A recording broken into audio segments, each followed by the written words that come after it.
Welcome back, guys, to Tech Time with T. Today I have 2012 Jeep Compass Latitude 4x4, and today I will show you how to do the front brakes. So first thing you want to do is lift up the front tires. Use a jack, and then use a jack stand, which I have here. So I'm doing it right now.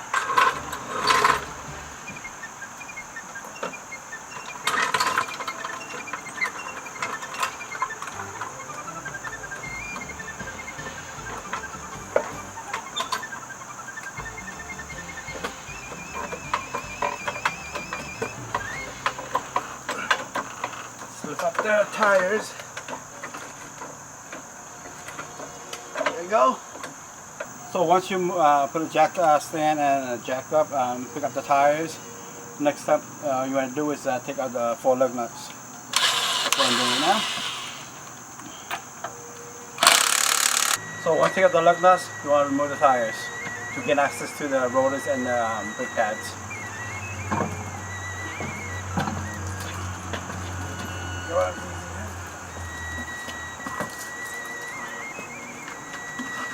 So to get a better look at the rotors and the pads, you want to turn the wheels to the right, so that way you have better access. Also, it's help out with the video as well, so you can see it better, nice and clear.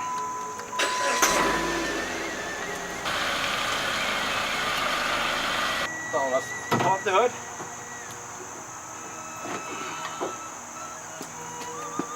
Gonna pop the hood, and then what you want to do is you want to take out the what they call the brake fluid reservoir cap. So remove the brake fluid reservoir cap. So the next step you want to do is take out the caliper bolt, one from the bottom, one from the top.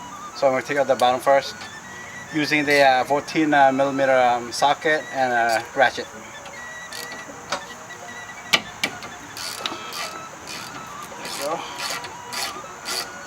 So once the bottom is loose, so leave it there for now, don't take it out yet. So you want to loosen the top one. There you go.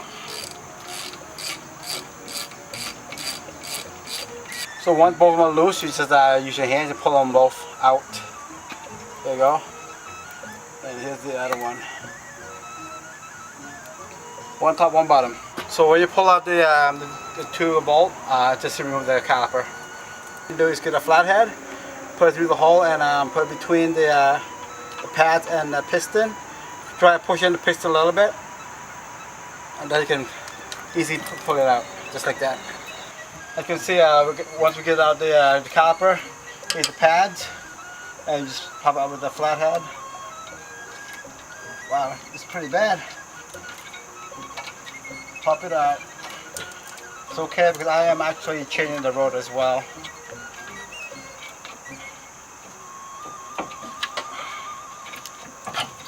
One of them. Wow, that's pretty bad.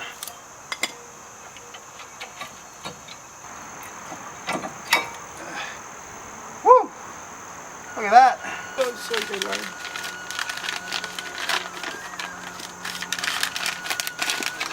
As you can see, we definitely need to change the pads. The pads actually got into like the metal of the backing plate already. As you can see, this is the old one, this is the new one. I can see there's a gap right here. It shows like how much the pads is left, and this is like totally empty. It's nice and smooth. As you can see, there's a new pads that get so thick for the pads, and this one like gone almost to the backing plate. That's why we need to change it. So once you take out the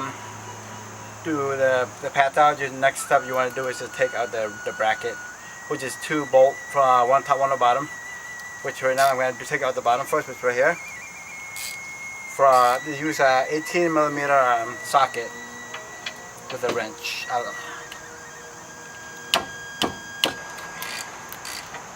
18 millimeter socket.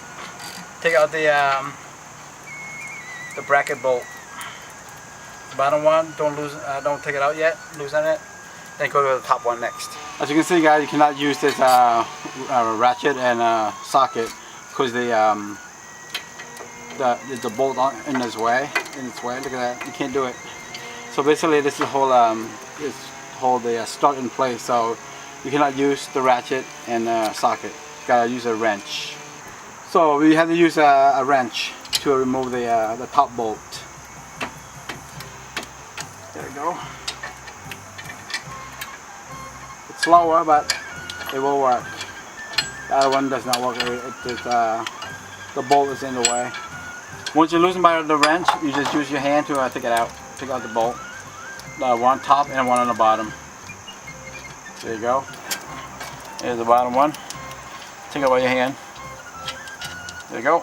So once you take out the two bolts, just remove the bracket. Just pull it off. That's all it is. That's all you need to do. And this is what the bracket look like. So once you remove the caliper and the bracket, you just take out the rotors. Nice and easy right there. So I got the front rotors from Advanced Auto. The part number is Y8145706P. Straight from Advanced Auto. So before you install the rotors, what I recommend is get the brake parts cleaner, spray the surface and clean it out with a rag or a paper towel. Because there's a protective oil in it, that's to prevent any rust basically sitting on the shelf. That's what I'm doing, just spray it and clean it out, the oil.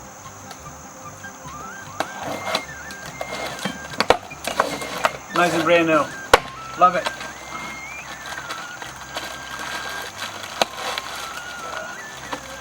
There you go. Got the plastic, very oily. So spray on the surface a little bit and wipe it with a rag. On one side and flip to the other side. Quick spray and wipe it off. Oil.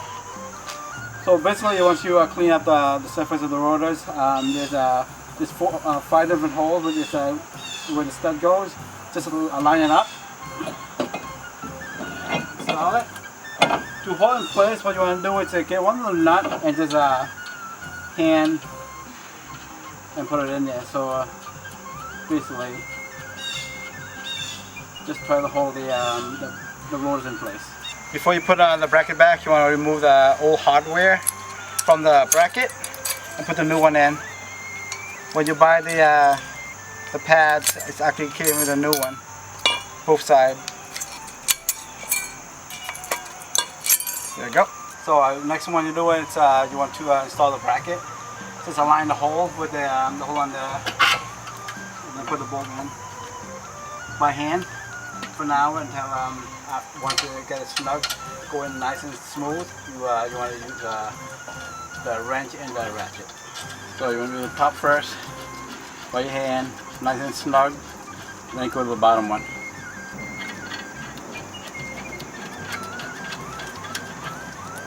So you have access to the bottom bolt to tighten the bracket. Use the 18mm socket and the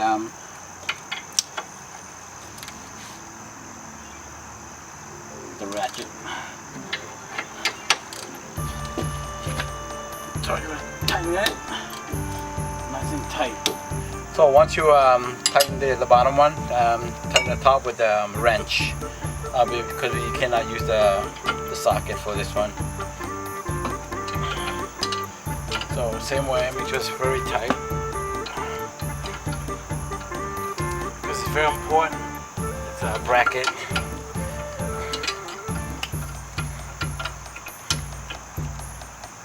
Okay. Tight. So once you put the bolt on the bracket, tighten the bracket down, you put the new hardware on the bracket. Snap on is all it is. There's a slot for it. That's the bottom one right there, all set. So once the bottom's done, you put it on the top. Same way, move it to the slot. So, this way. Snap it in. That's all you need to do. So when you put the new hardware in, what you want to do is either outside pad or the inside pad, which I'm doing the inside pad first. And usually the indicator go the inside on the bottom. So I'm going to just slide right in there, and that's all you need to do. Okay, once you put in one inside or outside, no matter which one you do first, and you slide in there. This one's outside, and that's all you need to do is align with the rotors. So what you want to do next is you want to compress the piston back in. This one I'm using the old pad tool for support, and then you want to use a pressing tool, where you get it from Advanced Auto or AutoZone or something like that. And also you can actually use the C-clamp if you have a C-clamp, but the pressing tool is probably the best one to use. It's about $20 if you want to get it from Advanced Auto. So basically the pad is support, and then you just try to push it back in, press it in basically.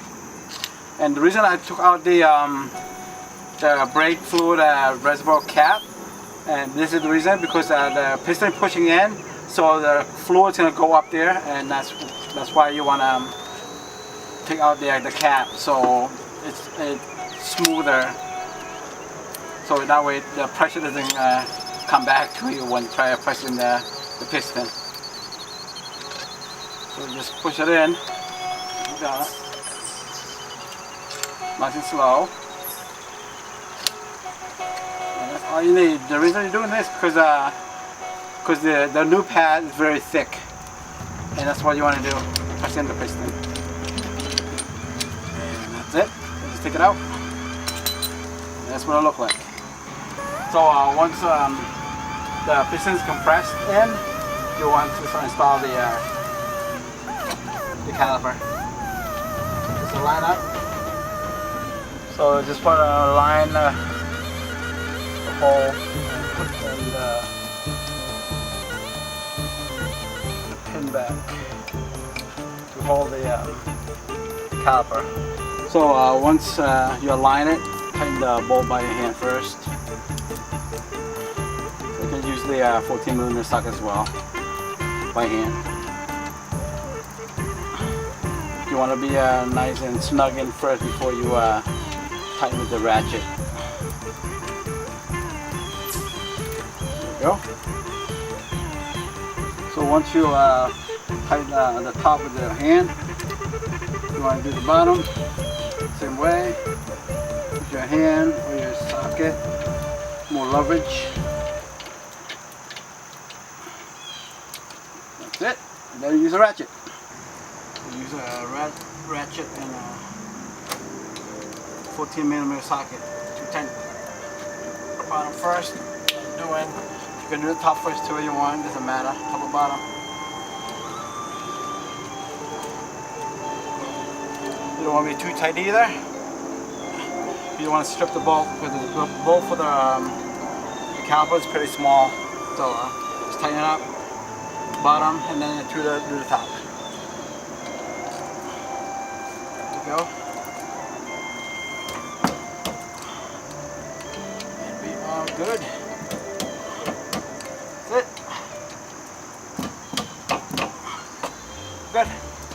So once you install the caliper, the bracket, tighten the bolt, before you put a tire, you want to straighten the wheels back.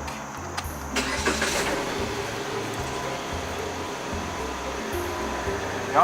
Before you install the tires. Once you straighten the wheel back, you want the next thing is you want to install the tires. We're almost done. So align the hole with the studs. What you want to do is put one lug nut first.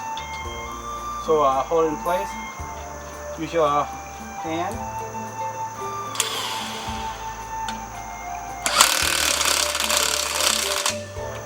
Okay, so hold in place. As you use your hand again to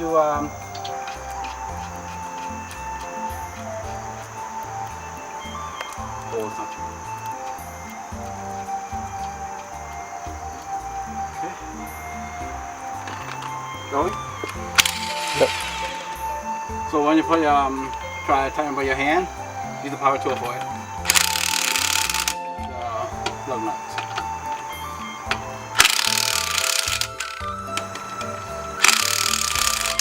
Like try to do a star like what I'm doing, so that way go in.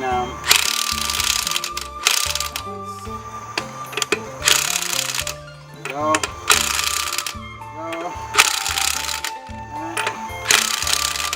good. All set.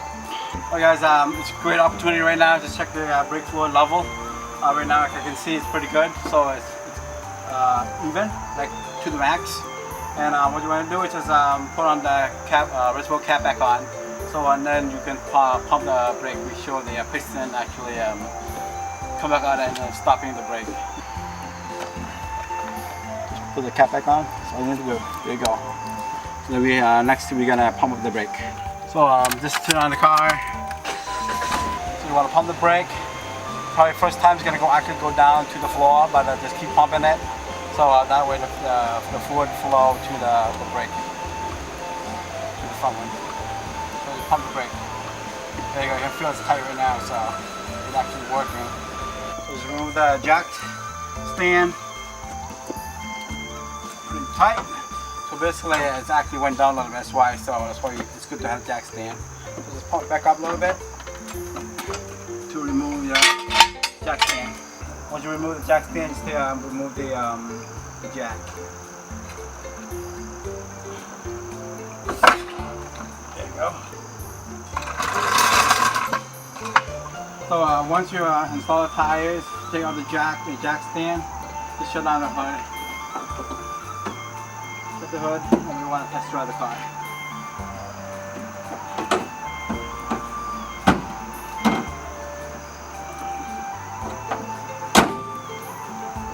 Perfect. Thank you guys for watching Tech Time with T. That was 2012 Jeep Compass Latitude 4x4. Please do not forget to review my video, 2 thumbs up, like it, and comment, share, and do not forget to subscribe if you have not subscribed yet. There's more to come, more video to watch. So subscribe, 2 thumbs up, and thank you for watching.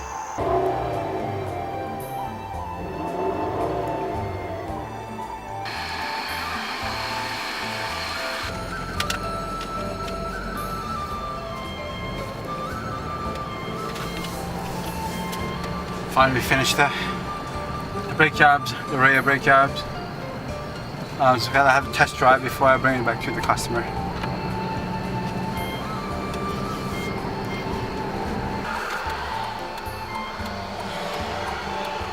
So the cars come in.